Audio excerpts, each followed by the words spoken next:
Hello, it's Deepa from the Beaumont Library with your recommended read.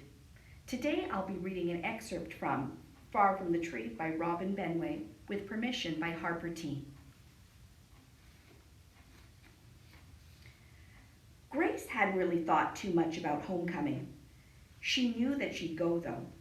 She figured that she and her best friend Janie would get dressed together, get their hair done together. She knew that her mom would try to be cool about it and not get excited, but she'd make Grace's dad charge the fancy, expensive camera, not the iPhone. And then Grace would take pictures with Max, her boyfriend of just over a year. He'd look great in his tux, rented of course, because what would Max do with a tux hanging in his closet? And she didn't know if they'd slow dance or just talk to people or what. The thing was that she didn't make any assumptions.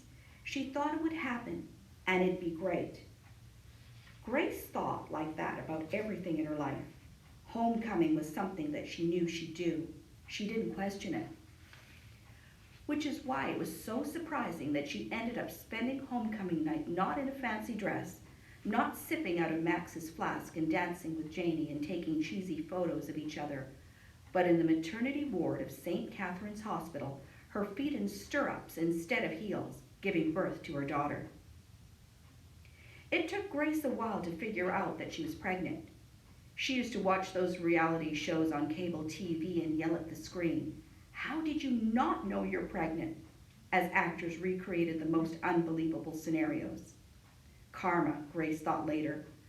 But her period had always been erratic, so that was no help. And she had morning sickness the same time as the flu was going around school, so that was strike number 2. It wasn't until her favorite jeans were tighter during week 12, which she didn't realize was week 12 at the time, that she started to suspect something was off. And it wasn't until week 13, see earlier comment about week 12, that she made her boyfriend Max drive them 20 minutes away to a store where they wouldn't see anyone they knew so they could buy 2 pregnancy tests. It turned out that pregnancy tests were expensive, so expensive in fact, that Max had to check his bank balance on his phone while they stood in line just to make sure that he had enough in his account. By the time Grace realized what had happened, she was in the 5th day of her 2nd trimester. The baby was the size of a peach. Grace looked it up on Google. After that day, Grace knew that she wasn't going to keep Peach. She knew that she couldn't. She worked part-time after school at a clothing boutique that catered primarily to women 40 years older who called her dear.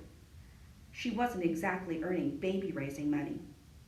And it wasn't even that babies cried or smelled or spit up or anything like that. That didn't seem terrible. It was that they needed you.